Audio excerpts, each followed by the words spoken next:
예언자 엘리사가 예언자 수련생들 가운데서 한 사람을 불러 말하였다. 너는 허리를 단단히 묶고 손에 이 기름병을 들고 길라앗의 라못으로 가거라. 거기에 가면 그곳에서 님시의 손자이며 여호사밧의 아들인 예후를 만나게 될 것이다. 그러면 안에 들어가 그의 동료들 사이에서 그를 불러내어 밀실로 데리고 들어가거라. 그리고 기름병을 기울여 그의 머리에 부으며 나 주가 말한다. 내가 너를 이스라엘의 왕으로 세웠다 하고 말하여라. 그렇게 말한 다음에 너는 문을 열고 속히 도망하여라. 지체해서는 안 된다. 그리하여 예언자 시종인 그 젊은이가 길라앗의 라못으로 갔다. 그가 도착했을 때 그곳에는 군대의 장군들이 둘러앉아 회의를 하고 있었다. 그가 그들에게 말하였다. 장군님, 드릴 말씀이 있습니다. 그러자 예후가 말하였다. 우리들 가운데 누구에게 말하고 있는 겁니까? 그 시종이 말하였다. 바로 장군님께 드릴 말씀을 드리고 있습니다. 예후가 일어나서 집 안으로 들어가자 예언자의 시종인 그 젊은이는 그의 머리에 기름을 부으며 말하였다. 나 주 이스라엘 하나님이 말한다. 내가 너에게 기름을 부어 주님의 백성 이스라엘의 왕으로 세웠다.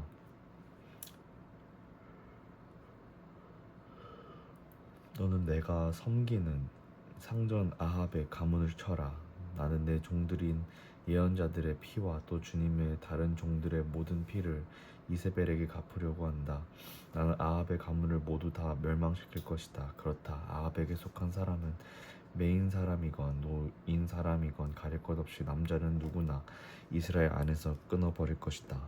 나는 아합의 가문을 느밧의 아들 여로보암의 가문과 같이 만들고 아이야의 아들 바아사의 가문과 같이 만들 것이다. 그리고 개들이 이스라엘 땅 안에서 이세벨을 뜯어먹을 것이다. 그를 매장할 사람조차 없을 것이다. 그리고 난 뒤에 예언자의 시종인 그 젊은이는 문을 열고 도망하였다. 예후가 왕의 신하들을 있는 대로 나오자 한 사람이 그에게 물었다. 좋은 소식이었소. 그 미친 녀석이 장군께 무슨 일로 왔었소? 예후가 그들에게 말하였다. 장군들께서도 그 사람이 누구고 그가 쓸데없이 떠들고 간 말이 무엇인지 짐작하고 있을 것이라 믿소. 그러나 그들이 말하였다. 슬쩍 넘어가지 마시오. 우리에게 사실을 말해주시오. 예후가 대답하였다. 그의 말에 주님께서 나를 이스라엘의 왕으로 기름 부어 세웠다고 말씀하시었다고 하였소. 그러자 그들은 황급히 일어나 각자 자기의 옷을 벗어서 섬돌 위에 예후의 발 아래에 깔고 나팔을 불며 예후께서 임금님이 되셨다 하고 외쳤다. 그리하여 님시의 손자이며 여호사밧의 아들인 예후는 요람을 칠 모의를 하게 되었다. 그때 요람은 이스라엘 전군을 이끌고 시리아 왕 하사엘과 맞서서 길르앗의 라못을 지키고 있었다. 요람 왕이 시리아 왕 하사엘과 싸울 때 시리아 사람에게 다친 상처를 치료하려고 이스라엘로 돌아와 있을 때였다. 마침내 예후가 말하였다. 장군들이 나와 뜻을 같이 한다면 아무도 이 성읍을 빠져나가서 이스라엘에 이 사실을 알리는 일도 없도록 해주시오. 그런 다음에 예후는 병거를 타고 이스라엘로 갔다. 요람이 그곳에서 병으로 누워 있었다. 유다의 아하시아 왕은 요람을 문병하려고 벌써 거기에 와 있었다. 이스라엘의 망대 위에 서 있는 파수병이 예후의 군대가 오는 것을 보고 웬 군대가 오고 있습니다 하고 외쳤다. 그러자 요람이 말하였다. 기마병을 보내어 그들을 만나 평화의 소식이냐고 물어보아라. 그리하여 기마병은 그들을 만나러 가서 말하였다. 임금님께서 평화의 소식이냐고 물어보라 하셨소. 그러자 예후가 말하였다. 평화의 소식인지 아닌지가 너와 무슨 상관이 있느냐. 너는 내 뒤를 따르라. 파수병이 왕에게 보고하였다. 그들에게 간 전령이 돌아오지 않습니다. 그리하여 왕이 두 번째 기마병을 보내자 그가 그들에게 가서 말하였다. 임금님께서 평화의 소식이냐고 물어보라 하셨소. 그러자 예후가 말하였다. 평화의 소식인지 아닌지가 너와 무슨 상관이 있느냐. 너는 내 뒤를 따르라. 파수병이 왕에게 또 보고하였다. 그들에게 간 전령이 또 돌아오지 않았습니다. 그런데 미친 듯이 말을 모는 모습이 님시의 아들 예후와 비슷합니다.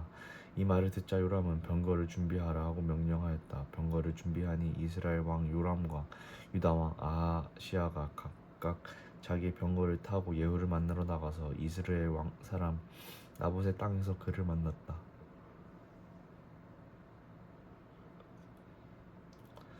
요람이 예후를 보고 예후 장군 평화의 소식이오 하고 물었다. 예후는 당신의 어머니 이세벨의 저지른 음행과 마술 행위가 극에 달하였는데 무슨 평화가 있겠소 하고 대답하였다. 요람이 그의 손에 쥔 말굽비를 급히 돌려 도망하여서 하면서 아하시아에게 소리쳤다. 아하시아 임금님 반역이오. 예후가 힘껏 활을 당겨 요람의 등을 겨누어 쏘자 화살이 그의 가슴을 꿰뚫고 나갔다. 그는 병거 바닥에 엎드려졌다. 예후가 요람의 빛깔 시종 무관에게 말하였다. 그 주검을 들고 가서 이스라엘 사람 나봇의 밭에 던지시오. 당신은 나와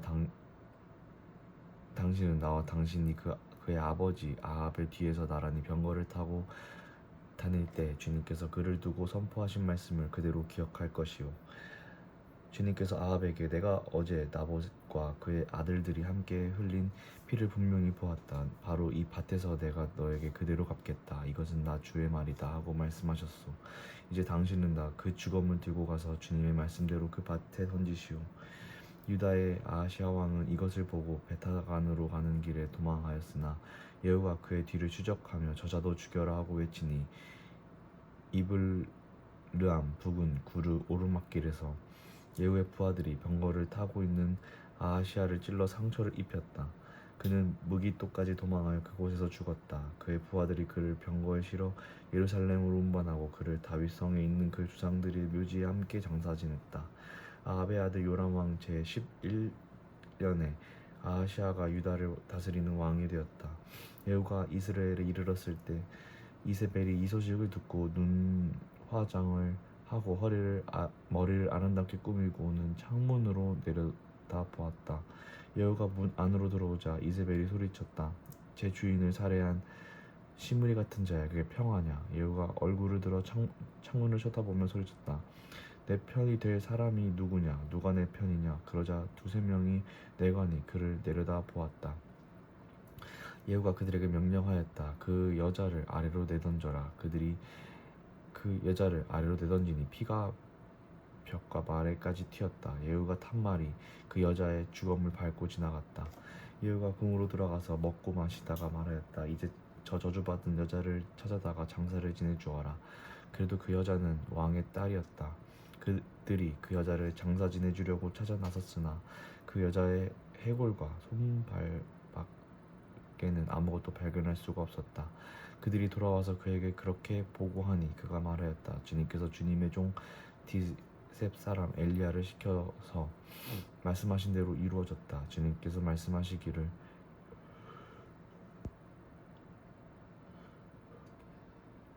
이스라엘의 밭에서 개들이 이세벨의 주검을 뜯어먹을 것이며 이세벨의 주검은 이스라엘에 있는 밭의 거름처럼 될 것이므로 이것을 보고 이세벨이라고 부를 사람은 아무도 없을 것이다 하셨는데 그대로 되었다. 아합의 아들 이른 명이 사마리아에 살고 있었다. 예후가 편지를 써서 사본을 만들어 사마리아에 있는 이스라엘의 관리들과 원로들과 아합의 아들들을 보호하고 있는 사람들에게 보냈다. 내가 너희가 섬기는 상전의 아들들을 데리고 있다. 병거와 말과 요새화된 성읍과 무기도 가지고 있다. 이제 이 편지가 너희에게 가거든 너희는 너희 상전의 아들들 가운데서 가장 훌륭하고 적합한 인물을 찾아서 그의 아버지의 왕좌에 앉히고 너희는 너희가 섬기는 상전의 가문을 편들어서 싸우도록 하여라. 이제 사마리아의 지도급 인사들은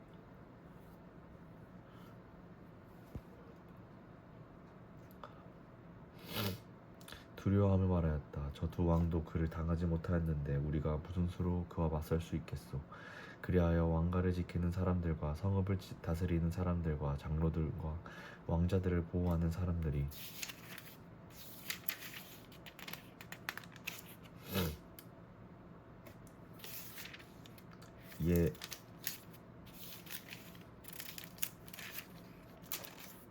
예후에게 다음과 같은 전가를 보냈다. 우리는 장군의 신하입니다. 장군께서 우리에게 말하는 것은 무엇이든지 모두 그대로 하겠습니다. 우리는 어떠한 왕도 세우지 않겠습니다. 장군께서 보시기에 좋은 대로 하십시오. 여호와 그들에게 다음과 같이 두 번째 편지를 써서 보냈다. 너희가 내 편이 되어 내 명령을 따르겠다면 너희 군주의 아들들의 목을 베어서 내일 이맘때까지 이스라엘에 있는 나에게로 가져오너라. 그때 왕자들 70명은 그들을 키워준 그 성읍의 지도자들과 함께 있었다. 편지가 성읍의 지도자들에게 전달되자 그들은 그 왕자들을 잡아서 70명을 모두 죽인 다음에 그들의 머리를 광주리에 담아서 이스라엘에 있는 예후에게 보냈다. 전령이 와서 예후에게 그들이 왕자들의 머리를 가져왔다고 알리니 예후가 말하였다. 그 머리들을 두 무더기로 나누어서 아침까지 성읍 어귀에 두어라. 아침이 되었을 때 예후는 나가서 모든 백성에게 말하였다. 나는 내 옛 주인에게 영모를 꿰어서 그를 죽였습니다. 백성에게는 아무 잘못이 없습니다. 그러나 여기에 있는 이 모든 사람은 누가 죽였습니까? 백성 여러분은 아합의 가문을 두고 말씀하신 주님의 말씀을 그 어느 것 하나도 땅에 떨어지지 않았다는 사실만은 알아야 합니다. 주님께서는 그의 종 엘리야를 시켜 하신 말씀을 모두 이루셨습니다. 그런 다음에 예후는 이스라엘에 남아있는 아합 가문에 속한 사람을 모두 쳐 죽였다. 또 아합 가문의 관리들과 친지들과 제사장들은 하나도 남기지 않고 모두 죽였다. 그 다음에 예후가 이스라엘을 떠나 사마리아로 가는 길에 베데켓 하로임에 이르렀다. 예후는 거기에서 이미 살해된 유다의 아하시아의 왕의 친족들을 만나 그들이 누구인지를 물었다. 그들이 대답하였다. 우리는 아하시아의 형제들로서 이세벨 왕후와 왕자들과 왕의 친족들에게 문안을 드리며 내려왔습니다. 그러자 예후는 그들을 생포하라고 명령하였다. 부하들을 그들을 생포하여 벳에켓의 한 구덩이에 넣어 죽였는데 무려 42명이나 되는 사람을 한 사람도 살려두지 않았다. 예후가 그곳을 떠나서 가다가 그를 만나러 오는 레갑의 아들 여호나답을 만났다. 예후가 그에게 안부를 물으며 말하였다. 내가 그대를 진심으로 믿으니 그대도 그러하오. 그러자 여호나답이 그렇다고 대답하였다. 예후는 그렇다면 손을 내밀라고 하였다. 그가 손을 내미니 그를 술에 올라오게 하였다. 그런 다음에 예후가 말하였다. 나와 함께 가서 주님을 향한 나의 열심이 어느 정도인지를 보도록 하시오. 예후는 여호나답을 자기의 병거에 태워 나란히 앉았다. 그리고 그는 사마리아에 이르러서 거기에 남아있는 아합의 지지자들을 모두 죽였다. 이 모든 것은 주님께서 엘리야에게 말씀하신 대로 이루어진 것이다. 예후는 백성을 다 모아놓고 말하였다. 아합은 바알을 조금밖에 섬기지 않았지만 이 예후는 그보다 더 열심으로 섬기겠습니다. 그러니 이제 바알의 예언자들과 종들과 제사장들을 모두 나에게 불러다 주십시오. 바알에게 성대하게 제사를 드리려고 합니다. 그러므로 한 사람도 빠져서는 안 됩니다. 빠지는 사람은 어느 누구든지 살아남지 못할 것입니다. 예후는 바알의 종들을 전멸하려고 이러한 계책을 꾸민 것이다. 예후가 계속하여 말하였다. 바알을 섬길 거룩한 집회를 열도록 하시오. 그러자 집회가 공포되었다. 예후가 이스라엘 모든 곳에 사람을 보냈으므로 바알의 종들이 하나도 빠지지 않고 모두 왔다. 그들이 바알의 신전으로 들어가자 바알의 신전이 이 끝에서부터 저 끝까지 가득 찼다. 예후가 예복을 관리하는 사람에게 거기 모인 바알의 종들이 입을 예복을 모두 가져오라고 명령하였다. 그들에게 입힐 예복을 가져오니 예후와 레갑의 아들 여호나답은 바알의 신전으로 들어가서 바알의 종들에게 말하였다. 여기 여러분 가운데 주 하나님을 섬기는 종들이 있지 않는지 살펴보십시오. 여기에는 다만 바알의 종들만 있어야 합니다. 이렇게 하여 그들이 제사와 번제를 드리려고 신전 안으로 들어갔을 때 예후는 밖에서 80명의 군인을 포진시켜 놓고 말하였다. 내가 너희 손에 넘겨준 사람을 하나라도 놓치는 사람은 그가 대신 목숨을 잃을 것이다. 번제를 드리는 일이 끝나자 예후는 호위병들과 시종무관들에게 말하였다. 들어가서 그들을 쳐라. 하나도 살아나가지 못하게 하여라. 그러자 호위병들과 시종무관들은 그들을 칼로 쳐서 바깥으로 내던졌다. 그리고 바알 신전의 지성소에까지 들어가서 바알 신전의 우상들을 끌어내어 불태웠다. 바알의 우상들을 깨뜨렸을 뿐만 아니라 바알의 신전을 헐어서 변소로 만들기까지 하였는데 이것이 오늘까지도 그대로 있다. 이렇게 하여 예후는 바알 종교를 이스라엘로부터 쓸어내었다. 그러나 예후는 베델과 단에 세운 금송아지를 섬겨 이스라엘로 하여금 죄를 짓게 한 느밧의 아들 여로보암의 죄로부터 완전히 돌아서지는 못하였다. 주님께서 예후에게 말씀하셨다. 너는 내가 보기에 일을 바르게 잘하여 내 마음에 들도록 아합 가문에 잘 처리하였으니 내 4대 자손까지는 이스라엘의 왕위를 지키게 될 것이다. 그러나 예후는 주 이스라엘의 하나님의 율법을 지키는 일에 마음을 다 기울이지는 못하였고 이스라엘로부터 죄를 짓게 한 여로보암의 죄로부터 돌아서지는 못하였다. 이때부터 주님께서는 이스라엘을 조금씩 찢어내기 시작하셨다. 그래서 하사엘이 이스라엘의 국경 사방에서 공격해 왔다. 그는 요단강 동쪽 지역인 갓 사람과 르벤 사람과 므낫세 사람이 있는 길르앗의 모든 땅 곧 아르논 강에 맞붙어 있는 아로엘에서부터 길르앗과 바산까지 공격하였다.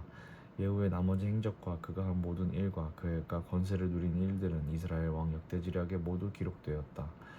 예후가 죽으니 사마리아에 안장하였고 그의 아들 여호아하스가 그의 뒤를 이어 왕이 되었다. 예후는 사마리아에서 28해 동안 이스라엘을 다스렸다. 아하시아의 어머니 아달랴는 아들이 죽는 것을 보자 왕족을 다 죽이기 시작하였다.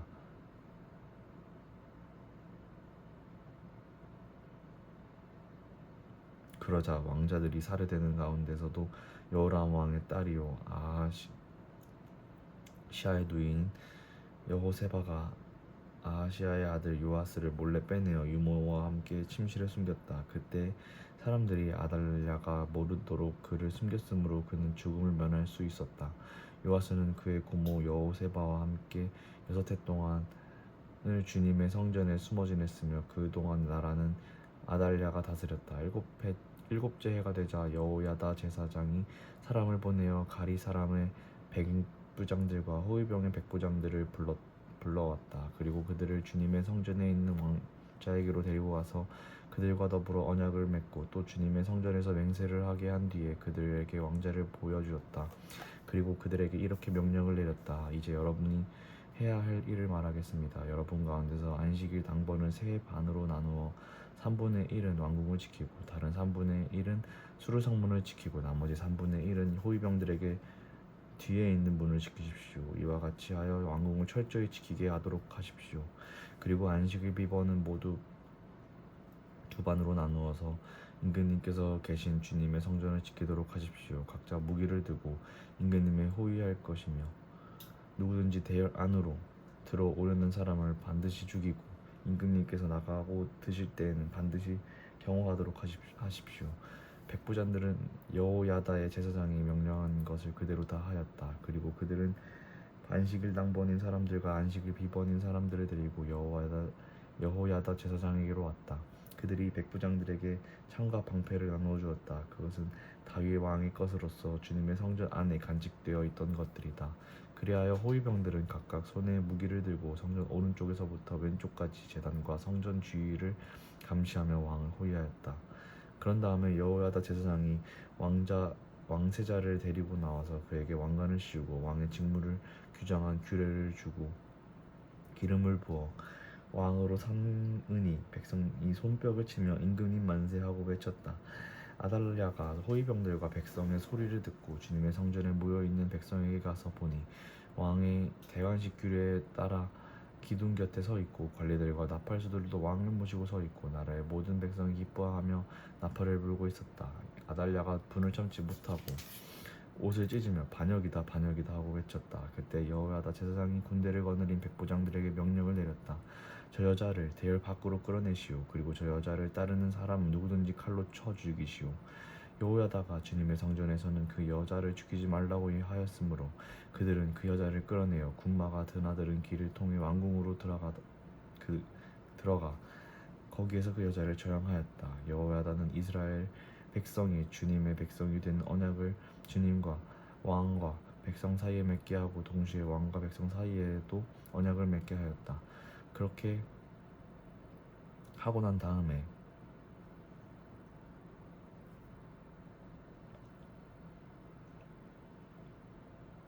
그 땅에 온 백성이 바알의 신전으로 몰려가서 그 신전을 허물고 제단을 뒤엎고 신상들을 완전히 부수어 버렸다. 또 그들은 제단 앞에서 바알의 제사장을 마단을 죽였다. 그리고 여호야다 제사장은 주님의 성전에 경비병들을 세웠다. 그리고 그는 백부장들과 가리 사람들과 호위병들과 그 땅의 모든 백성을 거느리고 왕을 인도하여 주님의 성전에서 데리고 나와서 호위병들이 지키는 문을 지나 왕궁으로 행진하여 들어갔다. 왕이 왕좌에 오르자 그 땅의 모든 백성이 기뻐하였다. 아달랴가 왕궁에서 칼을 맞아 살해된 뒤로 도성은 평온을 되찾았다. 요아스가 왕위에 올랐을 때 그는 7살이었다. 예후 제7년에 요아스가 왕이 되어 40해 동안을 예루살렘에서 다스렸다. 그의 어머니 시비아는 브에세바 사람이었다. 요아스는 여호야다 제사장이 가르쳐 준 대로 하였으므로 일생 동안 주님께서 보시기에 올바른 일을 하였다. 다만 산당을 제거하지 않아서 백성이 여전히 산당에서 제사를 지내고 향을 피웠다. 요아스가 제사장들에게 말하였다. 주님의 성전에 들어오는 모든 헌금과 일반 헌금과 의무적으로 부과된 헌금과 자관하여 주님의 성전에 가져오는 헌금을 모두 제사장들의 각 담당 회계로부터 받아서 성전에 수리할 곳이 발견되도록 그 수리할 곳을 모두 고치도록 하십시오. 그러나 요아스가 왕이 된 지 23해가 지나도록 제사장들은 그 성전에 수리할 곳을 고치지 않았다. 요아스 왕이 여호야다 제사장과 다른 제사장들을 모두 불러서 그들에게 말하였다. 어찌하여 아직 성전에 수리할 곳을 고치지 않고 있습니까? 이제는 더 이상 담당 회계로부터 돈을 받아두지 말고 성전을 수리하는 데 쓰도록 직접 넘기게 하십시오. 제사장들은 이 일에 동의하여 제사장들이 백성으로부터 돈을 받거나 성전을 직접 수리하거나 하는 일을 하지 않기로 하였다.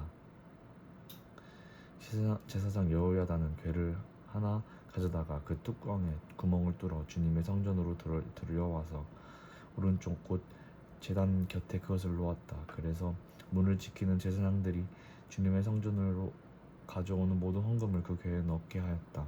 그 궤가 헌금으로 가득 찰 때마다 왕실 서기관과 대제사장들이 와서 주님의 성전에 헌납된 헌금을 쏟아내어 계산하였다. 계산이 끝나면 그 헌금은 주님의 성전 공사를 맡는 감독관들에게 전달되었고 그것은 다시 주님의 성전을 수리하는 목수들에게 건축자들에게 지불되었고 또 미장이와 석수에게도 지불되었으며 주님의 성전을 수리하는 데 드는 나무와 돌을 사는 데와 그 밖에 성전을 수리하는 데 필요한 경비로 쓰였다. 주님의 성전에 헌납된 그 헌금은 주님의 성전에서 쓸 은대접들과 부집개와 대접들과 나팔 등의 금그릇이나 은그릇을 만드는 데 쓰이지 않았다.